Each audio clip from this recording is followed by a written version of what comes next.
نحمدہ ونصلی علی رسولہ الکریم اما بعد فاعوذ باللہ من الشیطان الرجیم بسم اللہ الرحمن الرحیم۔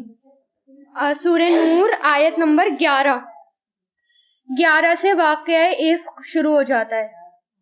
واقعہ افق کیا ہے یہ؟ حضرت عائشہ کا حضرت عائشہ علیہ السلام کا جو قصہ تھا، یعنی ان کے اوپر جو بہتان لگایا گیا تھا، اس کو واقعہ افق کے نام سے جانا جاتا ہے۔ افق کہتے ہیں بدترین قسم کے جھوٹ کو، یعنی ایسا جھوٹ جو بنا سوار کر پیش کیا جائے، ایسا جھوٹ۔ اس کے بارے میں آتا ہے 6 ہجری میں۔ اچھا، پہلے حضرت عائشہ جو تھی ان کے بارے میں۔ حضرت عائشہ واحد ایسی خاتون تھی جو حضور پاک صلی اللہ علیہ وسلم کے ساتھ ایک ہی لحاف میں ہوتی، رضائی میں ہوتی، اور آپ پر وحی نازل ہو رہی ہوتی، اور وہ بہت باعزت خاتون تھی، اعلی نسب سے تھی، اور بہت ہی اچھے کردار کی مالک تھی۔ حضرت عائشہ حضرت ابو بکر کی بیٹی تھی، اور وہ واحد کنواری تھی جن سے حضور پاک صلی اللہ علیہ وسلم نے نکاح کیا تھا، اور آپ کی وفات بھی انہی کی گود میں ہوئی تھی۔ جہاں آپ صلی اللہ علیہ وسلم کی قبر مبارک ہے آج، وہ حضرت عائشہ کا کمرہ تھا، حجرہ تھا۔ اسی طرح حضرت عائشہ کی ہی جو برات تھی وہ قرآن کے اندر نازل ہوئی، ان کی آیتیں، اور ان کو تب سے صدیقہ کا لقب ملا۔ بہت زیادہ فقیہ خاتون تھی۔ 6 ہجری میں حضور پاک صلی اللہ علیہ وسلم صحابہ کرام کا قافلہ غزوہ بنی مستلق سے واپس مدینہ آ رہے تھے۔ بنو مستلق جو تھے وہ ایک قبیلہ تھا، وہ نبی کو اطلاع ملی تھی کہ انہوں نے مسلمانوں کے خلاف تیاریاں کی ہیں، اور دوسرے قبیلوں کو بھی جمع کرنے کی کوشش کی ہے، اور جمع کر کے مسلمانوں کے اوپر چڑھائی کریں گے۔ یہ خبر پاتے ہی آپ قبیلے کے ساتھ روانہ ہوئے تاکہ فتنے کو اٹھنے سے پہلے ہی دبا دیا جائے۔ اس مہم پر عبداللہ بن ابی بھی منافقوں کی بڑی تعداد لے کر آپ کے ساتھ ہو گیا، کیونکہ مسلمان تھا لیکن منافق تھا، بڑی تعداد میں لے کے نبی کے ساتھ چلا گیا۔ پہلے وہ کسی بھی اس میں ساتھ نہیں ہوتا تھا غزوے میں، لیکن اس میں وہ ساتھ گیا تھا اور اس میں شامل ہوا۔ ایک جگہ ہے قریسی، اس کے مقام پر تھوڑی سی محنت کے بعد ہی جتنے وہ جو قبیلہ مستلق تھا اس پر مسلمانوں نے فتح پالی۔ تھوڑی سی محنت کر کے ہی ان کو کیا کرا، جو فتنہ اٹھا تھا اس کو دبا دیا، اور بہت سارا مال غنیمت بھی مسلمانوں کے ہاتھ میں آیا۔ اور راستے میں اسی بیچ منافقوں نے ایک اور پنگا ڈالا، یعنی مسلمانوں کے بیچ میں لڑائی شروع کرائی پانی کے اوپر، لیکن وہ بھی حضور پاک صلی اللہ علیہ وسلم نے وہ معاملہ بھی سلجھا دیا، کیونکہ نبی موجود تھے تو وہ بھی معاملہ سلجھ گیا۔ اس موقع پر ایک اور فتنہ اٹھا، ہوتا حضرت عائشہ کے اوپر تہمت لگانا۔ حضرت عائشہ خود کہتی ہیں کہ حضور پاک صلی اللہ علیہ وسلم کا یہ طریقہ تھا کہ جب بھی آپ سفر پر جاتے تو قرہ ڈالتے اور فیصلہ کرتے کہ آپ کی بیویوں میں سے کون آپ کے ساتھ جائے گا۔ قرہ حضرت عائشہ کے نام نکلا۔ اب یہ کب ہوا تھا؟ 6 ہجری کو۔ 6 ہجری کو اس جنگ سے نبی واپس آ رہے تھے، یعنی ساتھ میں حضرت عائشہ بھی تھی، اس سے نمٹ کے واپس مدینہ آ رہے تھے، اور ساتھ میں حضرت عائشہ تھی، اور ان کی سواری کا اونٹ الگ تھا، اور اونٹ کے اوپر وہ ہوتا ہے نا ڈولی ٹائپ، کیا کہتے ہیں اسے، پردے میں ان کو اندر رکھتے ہیں، ڈولی، ڈولی کی طرح ہی ہوتا ہے وہ، پالکی ہوتی ہے اس کے اندر، پالکی میں پردہ ڈال کر وہ بیٹھ جاتی، پھر لوگ اس پالکی کو اٹھا کر اونٹ پر رکھ دیتے۔ راستے میں ایک منزل پر قافلہ ٹھہرا ہوا تھا۔ قافلے کے کوچ کرنے کے کچھ ہی دیر بعد حضرت عائشہ کو قضائے حاجت کی ضرورت پیش آئی، تو قافلے سے دور جنگل کی طرف تشریف لے گئی۔ تھوڑی دیر قافلہ رکا اور پھر وہ جنگل کی طرف تشریف لے گئی۔ وہاں اتفاق سے ان کا ہار بھی ٹوٹ کے گر پڑا۔ اس کی تلاش میں ان کو دیر لگ گئی، یعنی واپس آ رہی تھی لیکن جب انہوں نے دیکھا ہار نہیں ہے تو واپس پلٹی، اور اس کی تلاش میں وہ ہار کی تلاش میں وہیں رک گئی اور ان کو دیر ہو گئی۔ جب واپسی پر اپنی جگہ پہنچی تو دیکھا کہ قافلہ کوچ کر چکا، یعنی نکل چکا، اور حضرت عائشہ کی پالکی جس پر پردہ پڑا ہوا تھا کسی کو پتہ بھی نہیں چلا، اور اس لیے بھی نہیں پتہ چلا کیونکہ اس وقت حضرت عائشہ ہلکی پھلکی بھی تھی اور پتہ ہی نہیں تھا کہ اندر کوئی ہے بھی یا نہیں، اور ویسے بھی اونٹ پر تھا وہ، تو اونٹ کو اٹھانا تو کیسے پتہ چلے گا۔ اور اسی طرح اونٹ جو ہے اب وہ قافلہ آگے چلا گیا۔ بہرحال جب آپ نے اپنی سواری نہیں پائی تو سخت حیران اور پریشان ہوئی، لیکن سمجھدار تھی، بہت زیادہ سمجھدار خاتون تھی وہ۔ انہوں نے عقل مندی کا ثبوت یہ دیا کہ انہوں نے یہ سوچا کہ ادھر ادھر دوڑنے کی بجائے اور تلاش کرنے کی بجائے کوئی فائدہ تو ہے نہیں اگر میں دوڑوں گی تلاش کروں گی، اس سے بہتر یہ ہے کہ میں یہیں پر چادر اوڑھ کے بیٹھ جاؤں، جو بھی آئے گا مجھے یہیں پر ہی پائے گا، مجھے یہیں ڈھونڈے گا۔ تو وہ وہیں بیٹھ گئی۔ جب حضور پاک صلی اللہ علیہ وسلم نے دیکھا کہ وہ نہیں ہے پالکی کے اندر، تو اور جو ہے سارے کسی کو ابھی تک پتہ بھی نہیں چلا تھا کہ وہ پالکی کے اندر نہیں ہے، لیکن حضور پاک صلی اللہ علیہ وسلم کے حکم سے ایک شخص تھے، ایک صحابی تھے جن کا نام تھا حضرت صفوان بن معطل رضی اللہ تعالیٰ عنہ۔ وہ حضور پاک صلی اللہ علیہ وسلم کے حکم سے ہی وہ پیچھے رہا کرتے تھے قافلے کے، کافی ٹائم بعد نکلتے تھے۔ کیوں؟ تاکہ کوئی چیز جو ہے پڑی ہوئی ہو، قافلوں کا کوئی سامان چھوٹ جائے تو وہ لے کر آئیں، یا پھر کوئی رہ جائے قافلے سے چھوٹ جائے، کیونکہ راستہ تو کسی کو نہیں پتا ہوتا تھا، اب گوگل تو تھے نہیں جو کہ راستے کو ٹریک کر لیتے اور فون لے لیتے اور چلتے چلے جاتے۔ ہاں، تو وہ گھوڑے پر بٹھا کر لے کر آ جائیں، گھوڑا یا اونٹ جو بھی ان کے اوپر ان کے پاس سواری تھی۔ اب جب وہ وہاں پہنچے تو انہوں نے دیکھا، اور وہ ہلکی ہلکا مطلب صبح ہونی شروع ہو گئی تھی لیکن ابھی مکمل صبح نہیں ہوئی تھی، تو انہوں نے دیکھا کہ کوئی لیٹا ہوا ہے۔ جب وہ آگے آئے تو انہوں نے پہچان لیا کہ یہ حضرت عائشہ ہیں، اور جیسے انہوں نے پہچانا حضرت عائشہ ہے تو ان کے منہ سے نکلا انا للہ و انا الیہ راجعون، صرف یہ الفاظ نکلے تھے حضرت عائشہ کو، اور ایک دم حضرت عائشہ کی آنکھ کھل گئی اور فوراً اپنے چہرے پر چادر ڈال لی۔ حضرت صفوان نے اپنا اونٹ ان کے قریب لا کر ان کو بٹھا دیا، آپ پردے کے ساتھ اس پر سوار ہو گئیں۔ پھر حضرت عائشہ فرماتی ہیں کہ خدا کی قسم حضرت صفوان نے مجھ سے کوئی اور بات نہیں کی، اور میں نے سوائے انا للہ و انا الیہ راجعون کے کوئی اور الفاظ ان کی زبان سے نہیں سنے، یعنی کچھ بھی نہیں، خاموشی کے ساتھ مکمل وہ دونوں مدینہ آ گئے۔ بس وہ اونٹ ان کی نکیل پکڑ کر پیدل چلتے رہے اور دوپہر کے وقت تک قافلہ ان سے آ ملا۔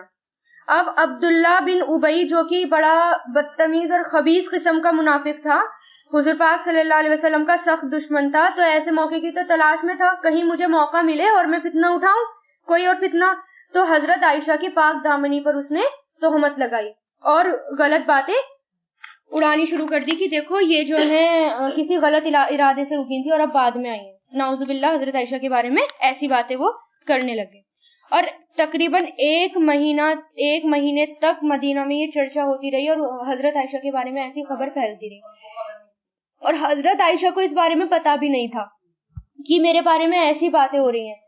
حضور پاک صلی اللہ علیہ وسلم کا رویہ بھی تھوڑا ایسا ہو گیا تھا، کیسا مطلب تھوڑا سا آتے تھے اور جاتے تھے بس، جیسا ہاں آتے تھے اور جاتے تھے بس، زیادہ مطلب بات نہیں کرتے تھے، حال چال پوچھتے تھے اور چلے جاتے تھے، اور ان کو سمجھ میں نہیں آتا تھا کہ ہمارے نبی کا جو رویہ ہے وہ ایسا کیوں ہو رہا ہے۔ پھر وہ اپنی ماں کے گھر گئی ہوئی تھی، بیمار بھی تھوڑا پڑ گئی تھی لیکن ماں کے گھر تھی وہ، تو ماں نے پھر بتایا ایسی ایسی باتیں ہو رہی ہیں۔ اس کے بعد وہ اور سخت بیمار ہو گئی اور صدمے میں، اور ہر وقت صرف روتی رہتی تھی۔ حضرت عائشہ کا عالم یہ تھا کہ شدت غم سے بیدار ہو کر اور بیمار پڑ گئی، رات دن روتی رہتی تھی، ایک منٹ کے لیے بھی آنسو نہ تھمتے تھے۔ تب جا کر قرآن کے اندر یہ والی آیت نمبر 11 اور اس سے واقعہ عفق یہ نازل 24 تک 10 آیتیں جو ہیں یہ نازل ہوئی تھی، اور ماں باپ بھی بہت زیادہ روتے تھے اور کہ یہ کیا ہو رہا ہے، لیکن کوئی کچھ کہتا نہیں تھا، اور ظاہر ہے پتا تھا حضرت عائشہ تو ایسی ہے نہیں، اور ایسی پاک دامن خاتون کے اوپر تہمت لگائی جا رہی ہے۔ ان الذین، بے شک وہ لوگ جو جاؤ لائے ہیں، بالافق، بہتان، افق جھوٹ، کون سا جھوٹ؟ بڑا جھوٹ جو بنا سوار کر پیش کیا جائے، بنا کر پیش کیا جائے، اس کو کہتے ہیں افق، بہتان۔ عصبۃ، ایک گروہ ہے، منکم، تم میں سے، لا تحسبوہ، نہیں تم سمجھو اسے، شررن، برا، لکم، اپنے لیے، بلکہ وہ خیرن، اچھا ہے تمہارے لیے، لکلی امری، لکلی، ہر ایک، امرئن، شخص کے لیے، منہم، ان میں سے، جو اکتسبہ، اس نے کمایا، من الاسمی، گناہ میں سے، والذی، اور وہ جس نے تولا، اٹھایا، کبرہ، بڑا اس کا، کبر اس کا بڑا بوجھ، یعنی کون؟ عبداللہ بن ابی، منہم، ان میں سے، لہو، اس کے لیے، عذاب عظیم، عذاب ہے دردناک۔ اب مجھے یہ بتائیں کہ یہاں پر یہ بات کیوں کہی جا رہی ہے کہ ان کو اس برا مت سمجھو بلکہ وہ تمہارے لیے بہتر ہے، یعنی اتنا بڑا واقعہ ہو گیا، الزام لگایا گیا، سب کچھ ہوا، پورا مدینہ کا ماحول ایک مہینے تک تنگ رہا، پریشان رہا، اور غم کا عالم رہا 1 مہینے تک, اتنی شدید قسم کی. حضرت ابو بکر پریشان رہتے تھے, ان کی ماں پریشان رہتی تھی. تو اس میں یہ کیوں کہا کہ اس کو برا مت سمجھو؟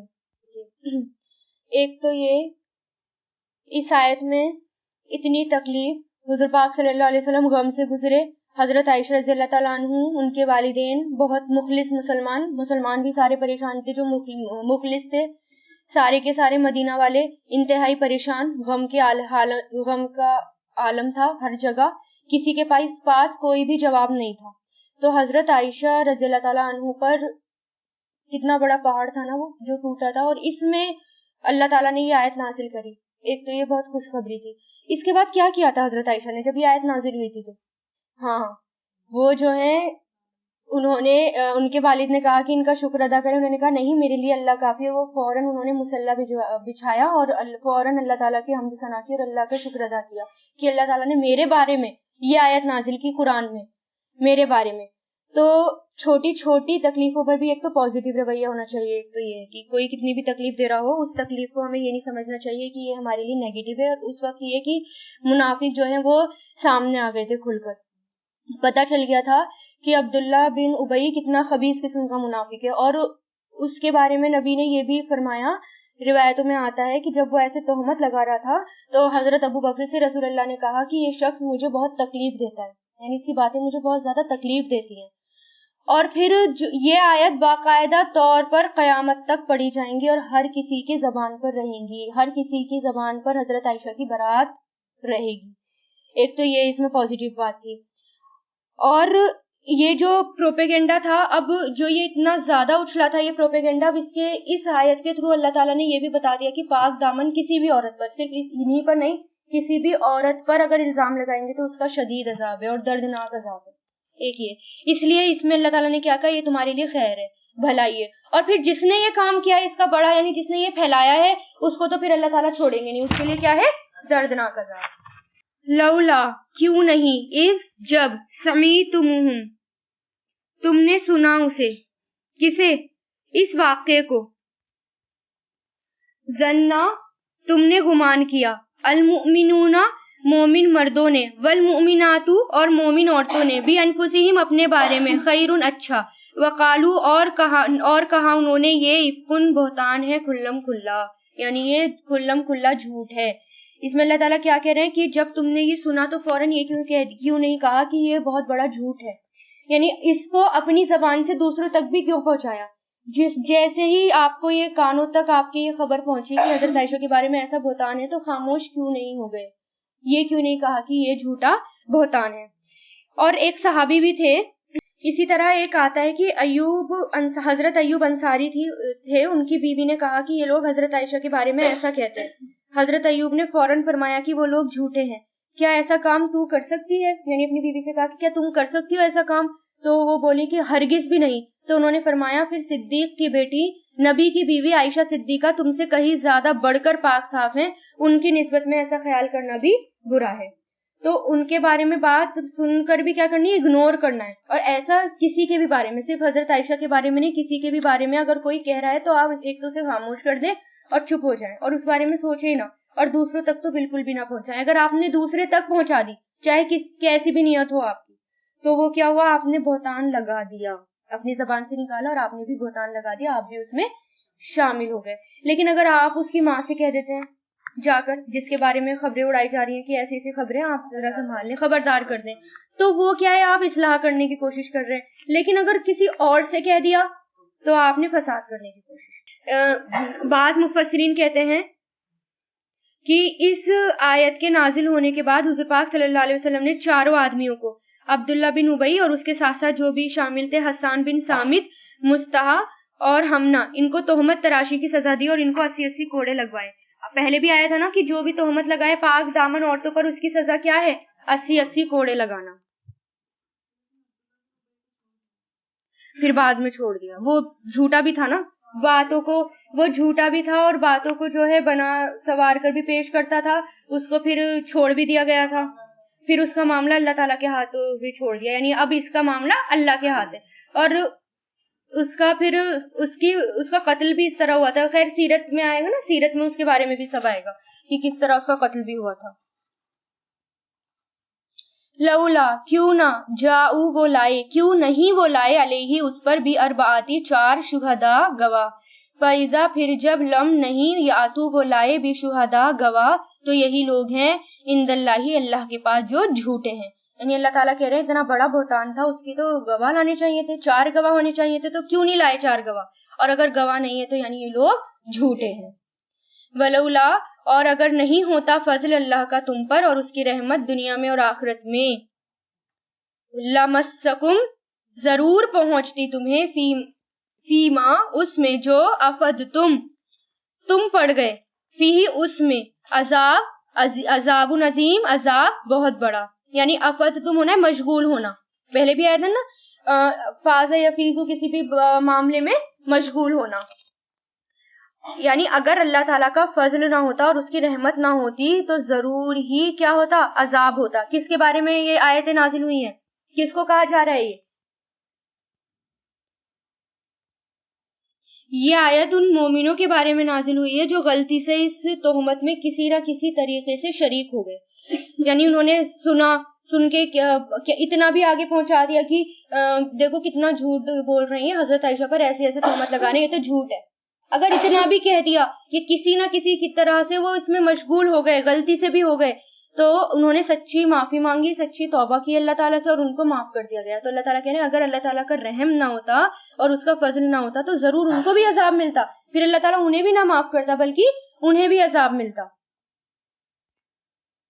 اذ جب، تلقونہ تم لے رہے تھے اسے، لقا ملاقات کرنا، ایک دوسرے سے لینا ہے یہاں پر، تلقونہ تم لے رہے تھے اسے، یعنی ایک دوسرے سے لے رہے تھے، بِأَلْسِنَتِكُمْ اپنی زبانوں سے، وَتَقُولُونَ اور تم سب کہہ رہے تھے، بِأَفْوَاهِكُمْ اپنے منہ سے، جو نہیں تھا تمہیں بھی اس کا علم کوئی علم، وَتَحْسَبُونَهُ اور تم سمجھ رہے تھے اسے، حَيِّنًا معمولی، وَهُوَ اور وہ، عند اللہ اللہ کے نزدیک، عظیم بہت بڑا تھا. یعنی انہی مسلمانوں سے کہا جا رہا ہے کہ تم نے ایک دوسرے سے لیا بھی کیوں، زبانوں پر ایک دوسرے سے لیا بھی کیوں، اس کو تم نے وہیں کے وہیں کیوں نہیں روک دیا. تو اپنے منہ سے جو تم ایسی باتیں کیوں کہہ رہے تھے جس کا تمہیں علم نہیں تھا، یعنی بالکل خاموش ہو جاتے، اس بارے میں کچھ بھی نہیں کہتے، اور تم اس بات کو بہت معمولی سمجھ رہے تھے، جبکہ یہ تو اللہ کے نزدیک بہت بڑی بات تھی. تو کیا ہے، کسی بھی گناہ کو ایک تو حقیر بھی نہیں سمجھنا چاہیے. ہمیں نہیں پتا اللہ کی نظروں میں کون سی بات جو ہے وہ بڑی ہے اور کون سی معمولی ہے، اور اس بات کو تو معمولی سمجھ رہے تھے. یعنی آپس میں ڈسکس کرنا معمولی بات ہوتی ہے نا، کہ ڈسکس کر رہے ہیں، لیکن وہ تو بہت بڑا تھا، بہت بڑا گناہ تھا آپس میں اس بارے میں ڈسکس کرنا بھی. ولولا اور کیوں نہیں، جب سمعتموہ تم نے سنا اسے، قلتم تم نے کہا، ما یکون نہیں ہے یہ، لنا ہمارے لیے، ان کے نتکلم ہم کلام کریں یا بات کریں، بہذا اس کے بارے میں، سبحانک پاک ہے یہ، بہتانن یہ بہتان ہے، عظیم بہت بڑا. یعنی اللہ کہہ رہے ہیں کہ ایسا کیوں نہیں کہا تم نے کہ ہم اس کے بارے میں بات ہی نہیں کرنا چاہتے. یعنی کوئی اگر تم سے بتا بھی رہا تھا تو تم اسے خاموش کر دیتے کہ مجھے بات ہی نہیں کرنی، بلکہ یہ تو ایک بہتان ہے، جھوٹا ہے، اس لیے اس بارے میں بات ہی نہیں کرنی. یعیذکم نصیحت کرتا ہے تمہیں اللہ، یعنی اب آگے کے لیے نصیحت، اب تو ہو گیا اور تم نے سچی معافی بھی مانگ لی اور اللہ تعالیٰ نے معاف بھی کر دیا مسلمانوں کو جنہوں نے ایک دوسرے کے زبانوں پہ یہ لیا تھا. پھر اللہ تعالیٰ کیا کہہ رہے ہیں کہ وہ تمہیں نصیحت کر رہا ہے کہ تعودو تم دوبارہ کرو گے، آدھا یعودو اگر تم دوبارہ کرو گے، لمثلہ اس جیسا، ابداً کبھی بھی، ان اگر ہو تم مومن. یہاں پر ان جو ہے نہیں آئے گا، نہیں تم دوبارہ کرو گے اس جیسا کبھی بھی اگر ہو تم مومن. یعنی اگر مومن ہو تو کسی کے اوپر بھی بہتان نہیں لگاؤ گے اور ایسا کام کبھی بھی نہیں کرو گے. یہ تھا اس میں بھلائی کا کام، یہ تھا کہ اب تہمت کسی کے اوپر بھی نہیں لگائی جا سکتی تھی. اب سب کو ایک تو اس سے نصیحت مل رہی تھی اور سب کے اخلاق درست ہو رہے تھے اور اصلاح ہو رہی تھی. اب کیونکہ تعلیم دی جا رہی تھی نا ہر چیز کو، تو اس کی بھی تعلیم مسلمانوں کو دی گئی. اب انہوں نے ایسا کام بلکہ سننا بھی نہیں، اور انہوں نے بہتان کسی کے بارے میں پھر سنا بھی نہیں. وَيُبَيِّنُ اللَّهُ اور بیان کرتا ہے اللہ تمہارے لیے آیتی آیتوں کو، اور اللہ علیم حکیم خوب جاننے والا، حکمت والا ہے. بے شک وہ لوگ جو یحبونا پسند کرتے ہیں کہ تشیع پھیلے، الفاحشۃ بے حیائی، فی الذین ان لوگوں میں جو آمنو ایمان لائے، لہم ان کے لیے عذاب علیم عذاب ہے دردناک، فی الدنیا دنیا میں اور آخرت میں. اور اللہ جانتا ہے اور تم لا تعلمون نہیں جانتے. فحش ہے یہاں پر بے حیائی، فحش فاحشہ یعنی بے حیائی، بدکاری، جھوٹی خبر پھیلانا، برے کام کرنا، کھلی برائی، اور انسان جس میں اور کسی بھی لسٹ کام کو انسان پرووک کرے اور برائیوں کو آگے پھیلائے، وہ سب کس میں آ جاتا ہے؟ فاحشہ میں آ جاتا ہے. اس لیے یہاں پر فاحشہ کا استعمال ہوا. کسی شخص پر زنا کا الزام لگانا اور بغیر تحقیق وہ بات پھیلا دینا، اسکینڈل پھیلانا، یہ ہے بے حیائی یہاں پر. اور دوسری صورت زنا کی، خواہش نفس کو پورا کرنے کے لیے کوئی اور صورت اختیار کرنا، جیسے مردوں کا مردوں کے پاس جانا، حیوانات سے خواہشات پوری کرنا، یہ سب بے حیائی میں آ جاتے ہیں. یعنی اس کا کبیرہ گناہ، دردناک عذاب ہے ان سب کا. اسی طرح حدیث میں آتا ہے، حضور پاک صلی اللہ علیہ وسلم نے فرمایا، اگر تم دیکھو کہ کوئی شخص اپنی خواہشات حیوانات سے پوری کر رہا ہے تو اس شخص کو بھی مار ڈالو اور اس جانور کو بھی مار ڈالو. یعنی دونوں کو زندہ مت چھوڑو، یہاں تک کہ جانور کو بھی مار ڈالو. یعنی اتنا بڑا گناہ ہے. اس سے کہیں ایسا نہ ہو کہ اس جانور سے بھی آگے بے حیائی پھیلے دوسرے جانوروں میں، یہ تک ہے. یعنی ہوتا ہے نا آج کل کتنا نیوز میں آ رہا ہے کہ انسان نے کچھ نہیں چھوڑا، جانوروں تک سے وہ ان تک سے بخشا نہیں انہوں نے جانوروں کو بھی. تو اس کے بارے میں پہلے ہی بتا دیا گیا، حدیثیں بھی آ گئی. عورتوں سے تعلق اور یہ بے حیائی میں آ جاتا ہے، اس کا سخت گناہ ہے. اور آپ کو پتا ہے نا عورت سے پردہ کہاں سے کہاں تک ہے؟ نابی سے، نیول سے گھٹنوں تک کا، یعنی گھٹنوں تک کا، نیول سے گھٹنوں تک کا پردہ عورت کسی بھی حال میں نہیں کھول سکتی. یہ حصہ تو مجبوری میں کھل بھی جاتا ہے، جیسے فیڈنگ کراتی ہیں، بریسٹ فیڈنگ کراتی ہیں تو اس میں کھل جاتا ہے. لیکن یہاں سے لے کر نیول سے لے کر گھٹنے تک کا تو کھلنا ہی نہیں چاہیے کسی بھی حالت میں، صرف ڈاکٹر کے علاوہ، کیونکہ اگر کوئی مجبوری ہے تو کھلنا ہی نہیں چاہیے. اور مرد سے تعلق کو کیا کہتے ہیں عربی میں؟ لواطت. اور عورتوں سے جو تعلق ہوتا ہے اس کو بولتے ہیں سحاق. اور یہ دونوں کبیرہ گناہ ہیں. جو یہ کام کون کرتی تھی؟ قوم لوط، اس لیے اس کو لواطت کہا جاتا ہے، یعنی قوم لوط والا عمل. اور اسی طرح بے حیائی میں آ جاتی ہیں شوہر اور بیوی کی پرائیویٹ باتوں کو کسی اور سے شیئر کرنا، یہ بھی بڑا گناہ آ جاتا ہے، کبیرہ گناہ. اسی طرح کسی عورت کے حسن کے بارے میں کسی غیر مرد سے ڈسکس کرنا، بہت اچھے سے اس کو ڈسکرائب کر دینا کہ شوہر کے دل میں بھی آ گئی، اب تو بھیا دیکھنی ہے کیسی ہے وہ، اتنا زیادہ ڈسکس کر دیا، وہ بھی بے حیائی میں آ جاتی ہے. حدیث میں آتا ہے، ابو بکر سے روایت ہے کہ حضور پاک صلی اللہ علیہ وسلم نے فرمایا، آنکھ کا زنا شہوت کی نظر سے کسی اور کو دیکھنا ہے، یعنی لسٹ نگاہیں آپ کی ہوں. زبان کا زنا اس کی نسبت باتیں کرنا ہے. نفس کا زنا اس کی آرزو اور خواہش کرنا ہے، یعنی دل میں برے خیالات لانا. اور انجام کار شرمگاہ اس کی تصدیق کر دیتی ہے، یعنی اگر یہ کام آ گئے تو شرمگاہ اس کی تصدیق کر دیتی ہے، یعنی پھر وہ کچھ نہیں بچتا، پھر شرمگاہ اس کو کر ڈالتی ہے. اس لیے پورن دیکھنا، گندے میگزینز دیکھنا اور اس طرح کے جو بنے ہوئے ہوتے ہیں، ہماری ننگی پکچرز بنی ہوئی ہوتی ہے، ایک بار نظر پڑ جائے تو فوراً ہٹا لو، دوبارہ اس پر نظر بھی مت ڈالو. یہ سب آنکھوں کے زنا میں آ جاتا ہے. اور پھر دیکھو پردہ، سخت پردہ ہے عورتوں سے نیول سے لے کر گھٹنوں تک. اور آرام سے جو ہے بیکنی کی فوٹو، صرف بیکنی پہنے ہوئے آرام سے لگی ہوئی ہوتی ہے پکچرز، تو پردہ ہے نا تو دیکھنا بھی نہیں ہے اس کو، ورنہ وہ آنکھوں کا زنا میں آ جاتا ہے. ایک بار نظر چلی گئی تو فوراً ہٹا دو. معراج کی رات کچھ ایسے لوگوں کے پاس سے آپ صلی اللہ علیہ وسلم کا گزر ہوا جن کی جلد آگ سے بنی ہوئی تھی. جن کی جلد، یعنی جلد کیا ہوتی ہے؟ اسکن. ہاں، آگ سے بنی ہوئی کینچیوں سے کاٹی جا رہی تھی. آپ نے فرمایا، میں نے جبریل سے پوچھا یہ کون ہے؟ انہوں نے بتایا کہ یہ وہ لوگ ہیں جو عورتوں کو اپنی طرف مائل کرنے اور بدکاری کرنے کے لیے، یہ وہ عورتیں ہیں جو اپنی مردوں کو اپنی طرف مائل اور بدکاری کرنے کے لیے بناؤ سنگار کرتی تھی. یعنی ہم سج سنور کے چلے تو جاتے ہیں، لیکن مقصد کیا ہوتا ہے؟ دوسروں کو اٹریکٹ کرنا ہی تو ہوتا ہے، ہماری تعریف کی جائے، لوگ اٹریکٹ، اور اسی میں اگر وہ مرد اٹریکٹ ہو گئے تو ہم چلے تو گئے سج سنور کر، بڑھیا بے پردہ ہو کر سارے کام کر لیے. اٹریکٹ کون ہوا؟ مرد. پھر میرا گزر ایک کنویں پر سے ہوا جس سے نہایت بدبودار بھبک اٹھ رہی تھی اور اندر سے چیخنے کی آوازیں آ رہی تھی. میں نے جبریل سے پوچھا یہ کون ہے؟ انہوں نے بتایا یہ وہ عورتیں ہیں جو بدکاری کے لیے زینت اور آرائش کرتی تھی اور وہ کام کرتی تھی جو ان کے لیے جائز نہ رہے. اس لیے ہر قدم پر نہ سوچ سمجھ کر قدم رکھیں، کیونکہ مرنا تو ہے ہی انسان کو، دنیا تو ہے ہی نہیں، دنیا تو تھوڑی سی ہے، مرنا تو ہے ہی. ہم کتنا بھی کچھ کر لیں یا یہ بھی سوچ لیں کہ چلو تب کی تب دیکھی جائے گی، لیکن تب کا انجام اتنا بھیانک ہے کہ ہمیں پتہ ہی نہیں، خطرناک انجام. حضرت جابر سے روایت ہے کہ آپ صلی اللہ علیہ وسلم نے فرمایا اپنی امت کے بارے میں جن چیزوں کا مجھے خوف ہے ان میں سے سب سے زیادہ ڈراؤنی 2 چیزیں ہیں، ایک تو نفسانی خواہشات اور دوسری لمبی آرزوئیں. جہاں تک نفسانی خواہشات کا تعلق ہے وہ حق بات سے روکتی ہیں اور لمبی آرزوئیں آخرت کو بھلا دیتی ہیں. انسان آخرت کو ہی تو بھولتا ہے نا، یہی نقصان ہوتا ہے لمبی آرزوؤں کا، دنیا کے پیچھے پڑ جاتا ہے اور آخرت بھلا دیتا ہے.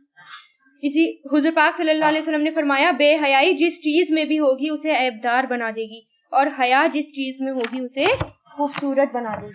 تو ہمارا کیا ہونا چاہیے؟ حیا ہونی چاہیے ہمارے اندر. حیا ایمان کی ایک اہم شاخ ہے، یاد کرائی جاتی نا حدیث چھوٹی چھوٹی، حیا ایمان کی ایک اہم شاخ ہے. حضور پاک صلی اللہ علیہ وسلم نے فرمایا یقین جانو حیا اور ایمان ایک دوسرے سے ملے ہوئے ہیں، اگر ان میں سے ایک جاتا رہا تو دوسرا بھی جاتا رہے گا، یعنی ایک چلا گیا تو دوسرا بھی چلا جائے گا. حضور پاک صلی اللہ علیہ وسلم نے فرمایا حیا مکمل خوبی ہے، کمپلیٹ خوبی جس کے اندر حیا ہے. آپ صلی اللہ علیہ وسلم نے فرمایا حیا ایمان کا حصہ ہے اور ایمان جنت میں لے جائے گا. بے حیائی بدی ہے، بدی کا ٹھکانہ دوزخ ہے. حضرت سعید خدری روایت کرتے ہیں کہ حضور پاک صلی اللہ علیہ وسلم گھر کے گوشے میں پردہ نشین کنواری لڑکی سے بھی زیادہ حیادار تھے، اتنے حیادار تھے. کیسے ڈسکرائب کیا ان کو؟ کہ گھر کے گوشے میں پردہ نشین کنواری لڑکی سے بھی زیادہ حیادار ہمارے نبی تھے. جب آپ کسی ناپسند چیز کو دیکھتے تو ہم آپ صلی اللہ علیہ وسلم کے چہرے سے پہچان لیتے کہ آپ کو بات اچھی نہیں لگی. ایک دن آپ نے صحابہ سے فرمایا خدا سے ایسی شرم کرو جیسے کہ اس سے شرم کرنے کا حق ہے. تو صحابہ نے عرض کیا کہ ہم خدا سے شرم کرتے ہیں. تو آپ نے فرمایا یہ نہیں بلکہ حیا کرو. جو اور حیا وہ ہوتی ہے جو سر اور اس میں جو کچھ ہے اس کی حفاظت کرے اور جو پیٹ اور اس کے اندر جو کچھ ہے اس کی حفاظت کرے. یعنی سر اور جو کچھ ہے یعنی برے خیالات سے بچے اور حلال کھائے، حلال پیے، کیونکہ اگر ہم حرام کھاتے ہیں یا کچھ گندا کھاتے ہیں تو اس کا اثر کھانے پر پڑتا ہے، پھر بے حیائی آتی ہے. اور موت کو اور گلنے سڑنے کو یاد رکھے اور آخرت کا یقین کرے، دنیا کی زیب اور زینت چھوڑ دے، اور جس نے ایسا کیا اس نے خدا سے شرمانے کا حق ادا کر دیا. کرتے ہیں ہم ایسا حق ادا؟